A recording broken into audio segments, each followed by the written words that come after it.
We are talking today with Jim Motavalli. He is editor of E, the environmental magazine, author of several books, and contributor to the New York Times, and lead editor of the new book, Green Living, the E Magazine Handbook for Living Lightly on the Earth. Jim, thanks for spending time with us today. Great to be on. I love being on community radio since I work in community radio myself, and it's a pleasure to see these stations dotting the landscape, controlling the American mind. It's great. All right. If you could begin, tell us what was the motivation in putting together Green Living? Well, E Magazine has been around since 1990, and since 1995 or so, we've had a section in the magazine called Green Living. It's where we put all the sections on the eco home and your money and consumer guide and the travel section. And we'd amassed a whole lot of material, and as far as we could tell, there wasn't a really good guide to all that kind of thing about living lightly on the earth. And right around that time, we were approached by a publisher that had the same idea, so it was sort of symmetry there. And we've been very gratified with the response. I've done 4 books, and this is probably the most successful launch of a book I've had, because I think people really are looking for this kind of green information. There's so much out there. It's very confusing. You can pick up any product, and the label will have all kinds of conflicting things. Like in my TV appearances, I've been showing a tube of deodorant that says aluminum free. And I ask people, why would you want your deodorant to be aluminum free? And I talk about having heavy metal in your body and about how women using traditional deodorants can actually get a whole lot of aluminum content if they also shave under their arms, which creates little cuts, which gives a pathway for the metal to enter your body. So now you know that aluminum free is a good thing in a deodorant. So we try to provide a guide. There's extensive listings in every chapter. There's lots of, we give the political background of every issue also, so you understand how things got to be the way they are. For instance, the organic standards, which are now federal standards, but were very much fought over.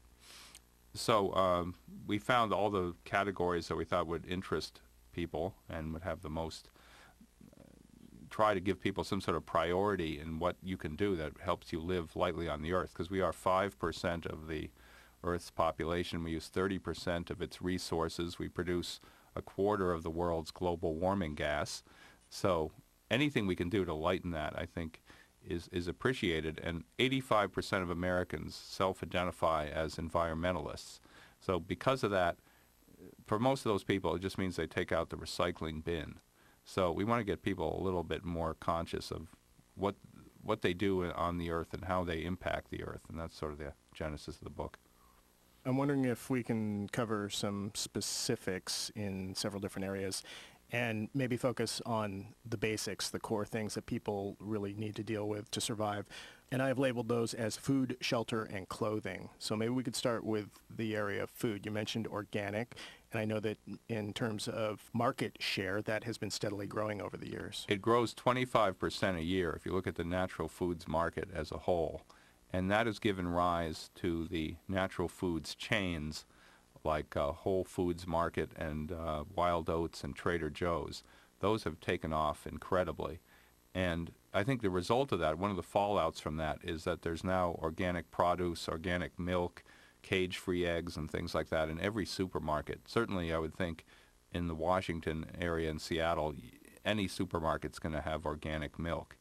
And I think that's a result of the fantastic growth of the market. 40% of Americans now say they buy organic produce, and at least some of the time. And since 2002, I believe it was, we have federal organic standards. So if you see something that says certified organic, you can be reasonably assured that it is organic. And eating organic produce is the only way you can know that your food was not genetically engineered. 6 out of 10 products on the supermarket shelf are genetically engineered, and that includes some very common things like Coke, Pepsi, Hershey bars, M&Ms, Campbell soups, even Harvest Burgers by Morningstar Farms. Those are not the whole product, but it contains GE ingredients. So I think that's a motivation for people to become more organic, live more organically. And I also think the prices have come down a lot, and that's a big motivator too. Because of all that competition, the prices in general are lower than they have been. I think it's a reasonable criticism to say that organic products are too expensive or have been. But I think we're beginning to get out of that. And there's more and more acreage devoted to organic. And I think the organic standards, as they were implemented, are fairly reasonable. There was quite a lot of pressure to water them down and make it so you could, say, put sewage sludge on your crops and still call it organic. But that was all beaten down. And some of the laws are very complicated. For instance, with organic wine, if you're going to call your wine organic, it means that no added sulfites or no added sulfur. Sulfur is a preservative, and without added sulfites, your wine might not have a lot of shelf life. So the wineries very much want to use sulfites. So if they did add sulfites, it says, made from organically grown grapes, which a lot of people would interpret as meaning organic, but it's not. Certified organic would mean they didn't put the sulfites in. Some of these things are very complicated.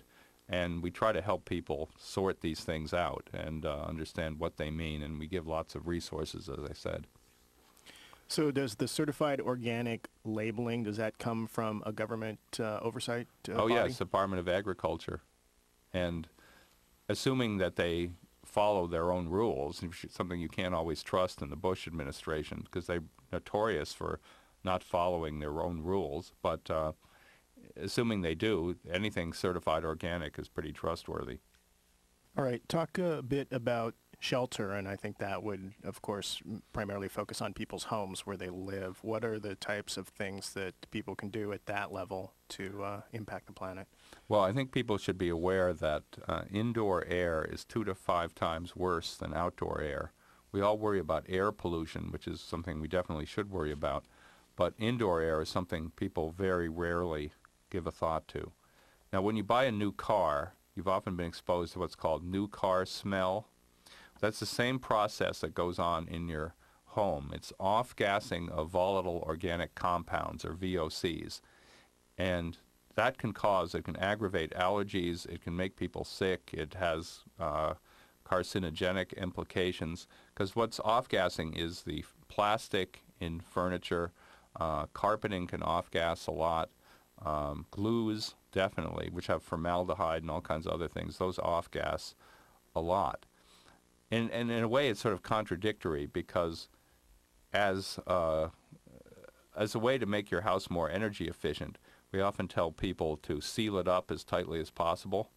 So if you seal it up, you're also sealing in all those off-gassing. So that's a bit of a contradiction. And basically, I tell people to open windows as much as possible, certainly when you're not heating the house.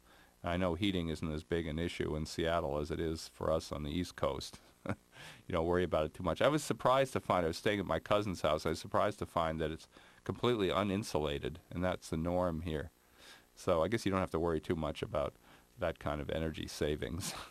But certainly I tell people, if you have a new car, keep the windows open for the first few weeks, because it's going to be off-gassing pretty seriously. And there are now lots of products you can get in your house that will not off-gas at all. You can buy carpeting that doesn't off-gas and all kinds of things. But throughout your house, there's lots of things you can do to be more energy efficient. One thing I advise people to do when you're buying an appliance is to look at the yellow sticker that comes with it. There's a federal sticker, and that certifies what's called Energy Star appliances, and those are usually quite a bit more efficient. And particularly for the most energy-using appliances in your house, the refrigerator and the air conditioner, if you have one, those things are by far the largest electricity demand. Usually when we have blackouts, it's because of excessive air conditioning use. So you can do a lot for your home that way. And of course, you can also look at solar power. I was just staying at my cousin's place on the peninsula here, and she's off the grid. She's like half mile from the nearest power line. And with just 2 small solar power panels, they're able to completely provide electricity and heat and everything for that place. And she's off the grid for about $20,000. Now, whether you earn your money back for that is probably questionable at current rates, but one thing we go into in the book, Green Living, quite a bit, is how you can find subsidies for buying solar panels and other things. There are both utility and state and federal subsidies for solar and wind power. And if the Senate version of the energy bill prevails, that has a number of subsidies for alternative energy. The House version of the bill does not. So I think that's an important thing people can do in their homes. You really can go over your house top to bottom with some of the things we suggest. Our Eco Home chapter is probably the longest chapter in the book. And there are many different ways of building green these days. We go into those: straw bale, rammed earth, and earth ships, which are made from used tires. Talk a bit about something else that everybody needs: clothing. What options are available to people? I think most people think that cotton, for instance, is a very clean crop because it's white. It's funny the way we think of things. We tend to think of dolphins as friendly because they have a built-in smile, and we tend to think of cotton as friendly because it's white. That's not really the case. Cotton is the most pesticide-intensive crop. 25% of all the Earth's pesticides are sprayed on cotton, with the resulting effect on workers and on the environment, because a lot of that pesticide gets into the environment. So organic cotton is a very quick growing crop. It's very fast getting its way into the marketplace. The singer Bono just launched a line of organic cotton T-shirts and stuff. What I find interesting is that Bono shirts are considered high fashion, I guess. He did this with his wife. It's called E-Dun, E-D-U-N. And his T-shirts are $55. And he will assure you that they were produced under non-sweatshop labor and that the workers got a fair shake and that the environment was respected and all that stuff. But there's also a company called American Apparel. I recommend people go to their website because they make sweatshop-free, American-made organic cotton T-shirts made in Los Angeles, downtown L.A., that are only $15. And that, to me, is competitive with any T-shirt. But this thing's organic cotton, and it's sweatshop-free, so I don't see how you can go wrong with that. So I think organic cotton is a fast-growing fabric. Industrial hemp is probably the second largest, if not the largest. It may even be bigger than organic cotton. And industrial hemp is a real political football because it is illegal to grow industrial hemp in the United States, but we can import the raw material. So we have huge imports from India, from Canada, from all over the world, and that is really shrifting American farmers who would really like to grow organic hemp. And even in states like North Dakota, places you would think of as traditionally a red state and very conservative, the farmers are pressing to legalize industrial hemp because of how profitable it is as a crop. And it has nothing to do with marijuana in the sense, even though it is the same plant as marijuana, it has 0 THC, which is the active ingredient in marijuana. You can smoke all the industrial hemp you want. It's not going to do anything for you. But that is the main reason it's illegal. The campaign to legalize industrial hemp has sort of got tied up in the legalized marijuana front, but it's not necessarily the same thing.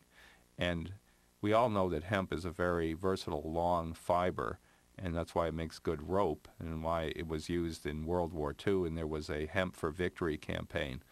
But I'd say when we made marijuana illegal, which I think was 1937, pretty much from that point, the hemp plant was persona non grata in America.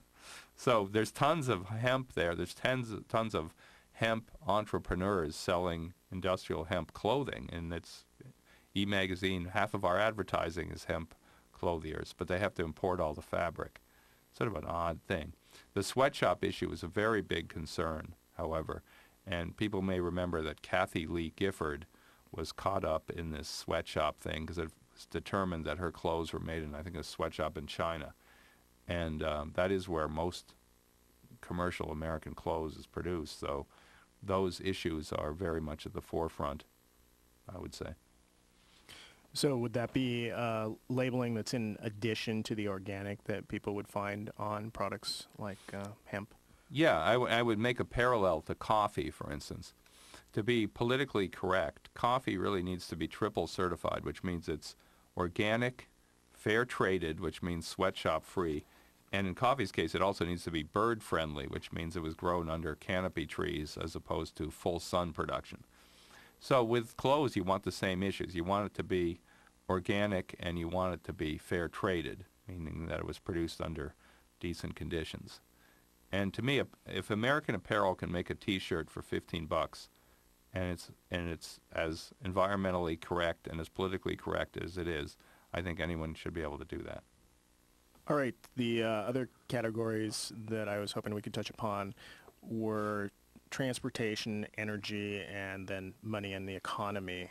Maybe starting with transportation and the way we choose to get around. Well, obviously, energy use and transportation are tied up together, and these happen to be the areas of the book that I wrote about myself. I probably wrote about a third of the book. And if you look at our energy use, you look at the average American energy use, it's phenomenal. The average U.S. household is responsible for the emission of about 60 tons of CO2 annually. And that's equivalent to driving 133,000 miles a year. And we now produce, as I think I mentioned earlier, 25% of the world's CO2 output. And that's because we are such big energy users. We have more cars than we have registered drivers. We have more than 200 million cars on the road in the United States. We're also the most car-dependent nation.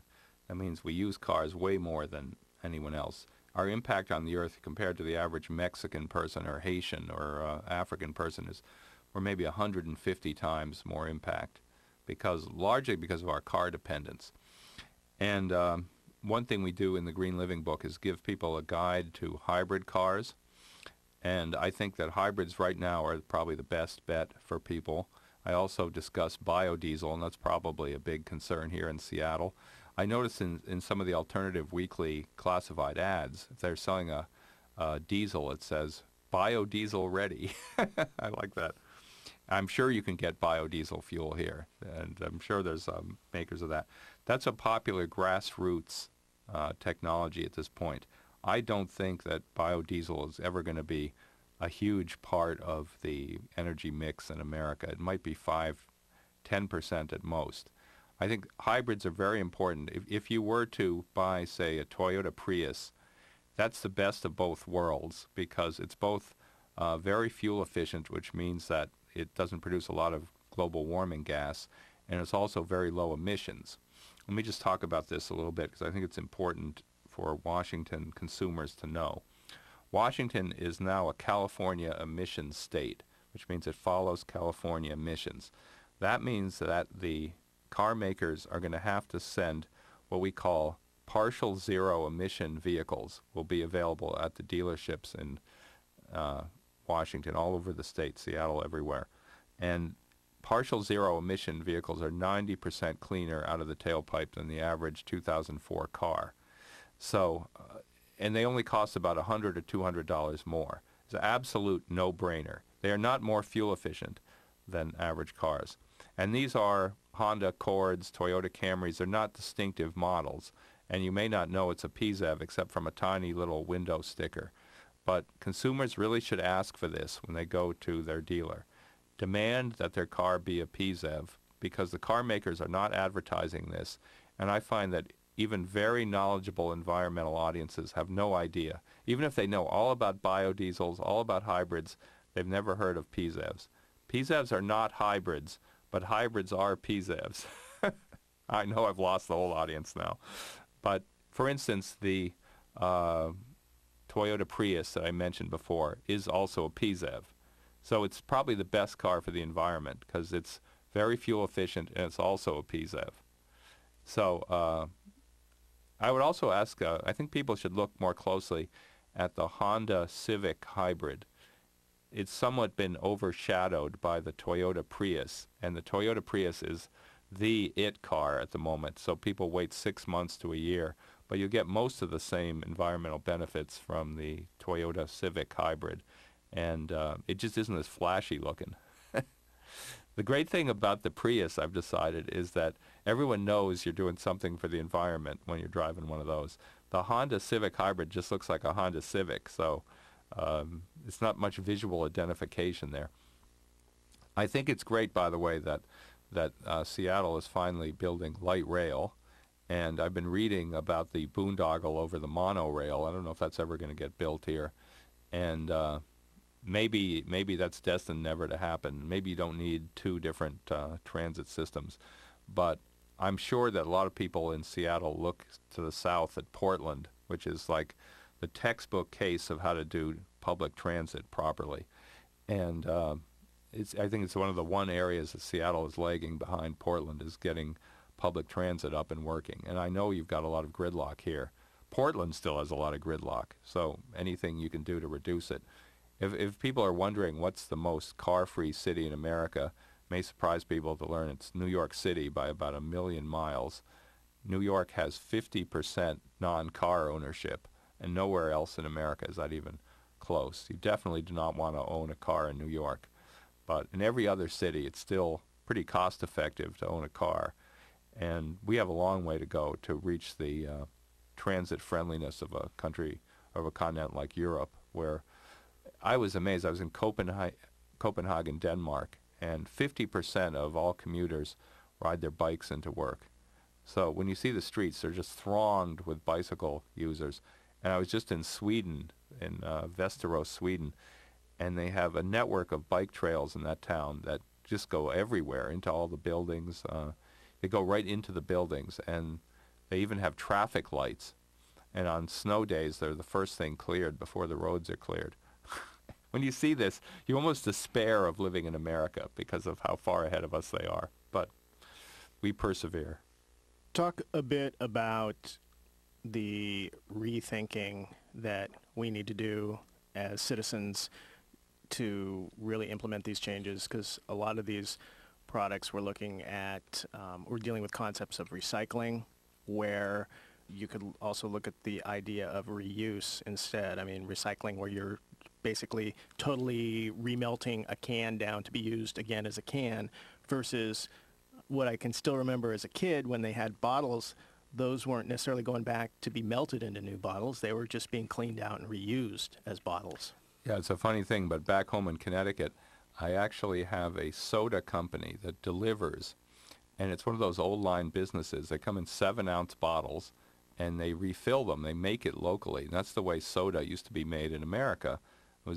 These bottles are probably 50 years old, and they reuse them, and it's a great thing. We reuse very little in America today. We have a whole chapter on reuse and recycling.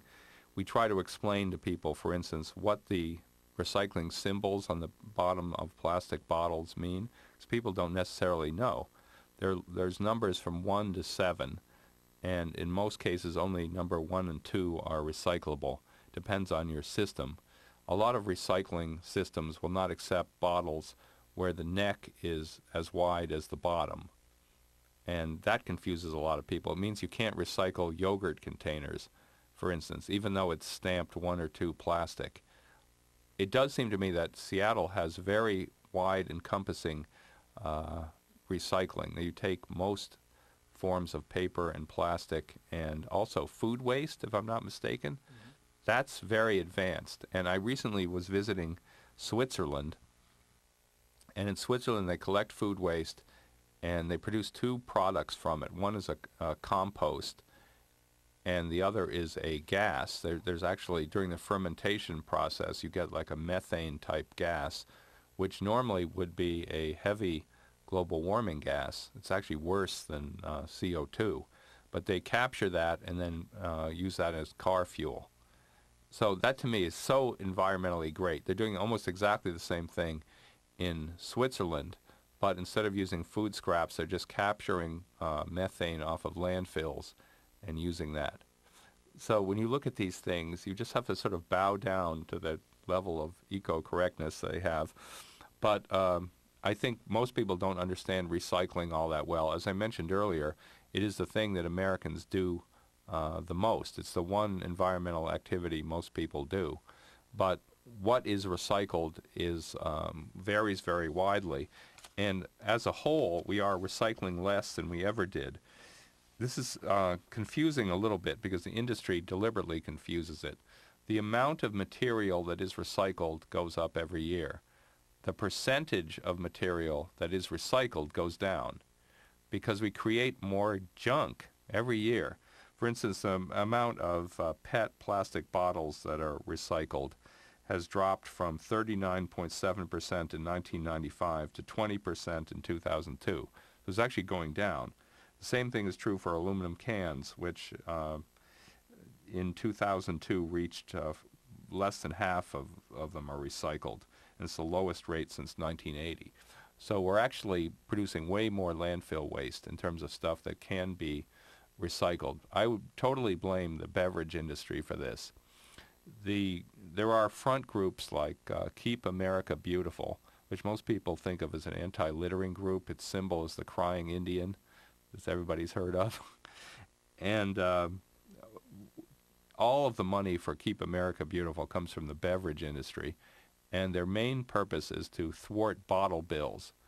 And only 15 states, believe it or not, have bottle bills in America. And this is largely because of lobbying by the beverage industry through groups like Keep America Beautiful.